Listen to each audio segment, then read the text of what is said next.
रोकने वाला, कुएं में गिरी हुई लड़की को बचाने के लिए उसे हवा में उठाकर बाहर लाना, तेल के बदले पानी डालकर दिया जलाना संभव है क्या? ऐसे कई चमत्कार साईं बाबा ने अपने जीवन काल में किए हैं।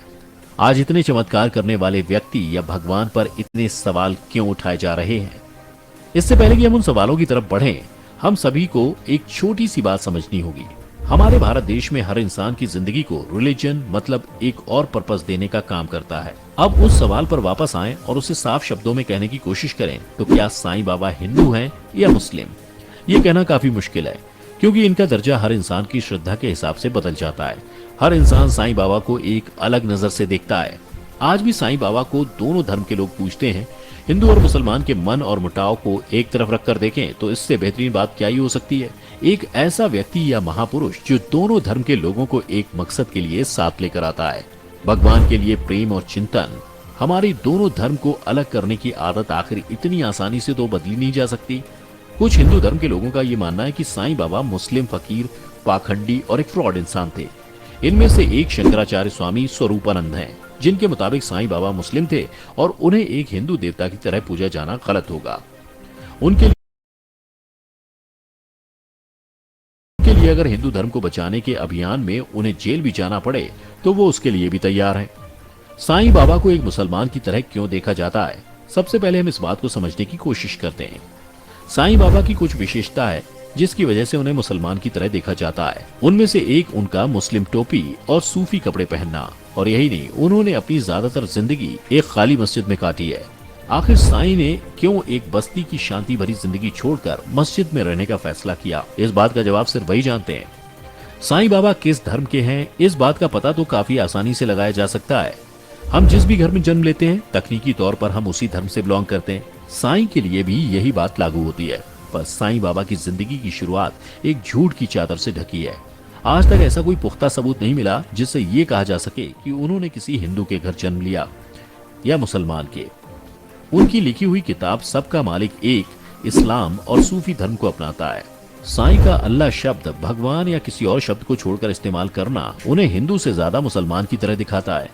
साईं की जिंदगी चाहे झूठ और अफवाहों के बादलों से घिरी हो, पर उनके इतिहास के बारे में ऐसी दो किताबें हैं जो हमें उनके इतिहास यानी उनके जन्म और शुरुआती जिंदगी के बारे में कुछ इंसाइट देती हैं।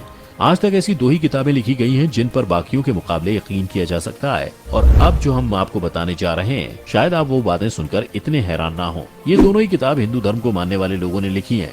इन किताबों का नाम है श्री साईं सतचरित्र, जो हेमंत पंत ने लिखी है, और लाइफ ऑफ साईं बाबा, जिसे श्री नरसिम्हा ने लिखा है। इस किताब के मुताबिक साईं ने अपने सबसे करीबी भक्त को ये बताया था कि उन्होंने पतरी महाराष्ट्र में एक हिंदू ब्राह्मण परिवार में जन्म लिया था। जैसे ही वो 5 साल के हुए, उनके माता पिता ने साईं को एक मुस्लिम फकीर को सौंप दिया। साईं जब 9 या 10 साल के थे तब उस फकीर की मृत्यु हो गई। फकीर के देहांत के बाद साईं को गोपाल राव देशमुख ने पाला। गोपाल राव त्रिपुरारी वेंकटेश के बहुत बड़े भक्त थे और साईं के सोच और विचार को इस बात ने काफी ज्यादा इन्फ्लुएंस किया। अब वापस उस सवाल पर आ जाएं जहां से हमने ये वीडियो शुरू की थी। तो अब हमारे सामने जितने भी फैक्ट्स आए हैं उसको अब हम सिक्के के 2 पहलुओं की तरह देखेंगे और परखेंगे। सबसे पहले अगर हम जितनी भी बातें इन किताबों में लिखी गई हैं उनको सच मानकर परखते हैं तो साईं उस हिसाब से तो हिंदू हैं, भले ही उनकी परवरिश मुस्लिम कल्चर के मुताबिक हुई हो। पर यह बात को हम बोल नहीं सकते कि साईं ने हिंदू परिवार में जन्म लिया था। उनकी परवरिश से हम एक बात तो समझ सकते हैं कि आखिर साईं ने क्यों हिंदू और मुस्लिम धर्म को अपनाया। शायद इसी वजह से उन्होंने उस खाली मस्जिद का नाम द्वारकामई रखा हो। इससे लोगों के दिमाग में बसी एक बड़ी कंफ्यूजन मिट जाती है। और यही नहीं, ऐसा कई बार देखा गया जब साईं ने हिंदू धर्म के बारे में काफी बातें की हैं।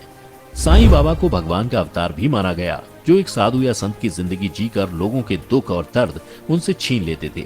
किताब में लिखी गई और उनके हिंदू धर्म के प्रति जो प्यार था, उसके मुताबिक साईं को हिंदू माना जा सकता है। साईं बाबा की दोपहर की आरती में कुछ लाइन्स हैं जिसमें ये कहा गया है कि In essence, there is no difference whatever between Hindu and Muslim. You look with affection on both Hindus and Muslims. This Sai, who pervades all as the soul of all demonstrates. ये 2 line का मतलब हिंदू धर्म की कुछ पवित्र किताबों से जुड़ा है। ऐसा पहली बार नहीं है जहां उन्होंने हिंदू धर्म के कॉन्सेप्ट को अपने उपदेश के द्वारा बताया हो। साईं ने अक्सर भागवत गीता में लिखी गई बातों पर अपने विचारों को प्रकट किया है। साईं बाबा का हिंदू धर्म से जुड़ना उनके हिंदू भक्तों में जो विश्वास और यकीन है उसको दर्शाता है। अब सिक्के के दूसरे पहलू की बात करें तो इन किताबों के अलावा ऐसा और कोई फैक्ट या प्रूफ नहीं है जो इस बात को साबित कर सके किताब में लिखी हुई बातें अक्सर सच नहीं होती। साईं का व्यवहार, उनके रहन सहन मुस्लिम कल्चर को दर्शाता है। अगर किताबों में लिखी गई बातों को हम एक तरफ रख दें तो शुरुआत से लेकर अब तक हमने जितनी भी बातें साईं के बारे में की हैं, उसके मुताबिक साईं बाबा मुस्लिम थे। ऐसे कई लोग हैं जो मुस्लिम होने के बाद भी हिंदू धर्म को काफी मान देते हैं। हो सकता और हाँ, बेल आइकन भी दबा दें। साईं बाबा का धर्म पता करना उतना ही मुश्किल है जितना भूसे के ढेर में से एक सुई निकालना, पर कम से कम उनकी सीख को हम अपनी जिंदगी में उतारने की कोशिश तो कर ही सकते हैं। आपके हिसाब से साईं बाबा हिंदू हैं या मुस्लिम? कमेंट सेक्शन में जरूर बताएं। अगर आपको ये वीडियो पसंद आई हो तो इसे लाइक, शेयर और चैनल को सब्सक्राइब करना ना भूलें और हाँ, बेल आइकन भी दबा दें।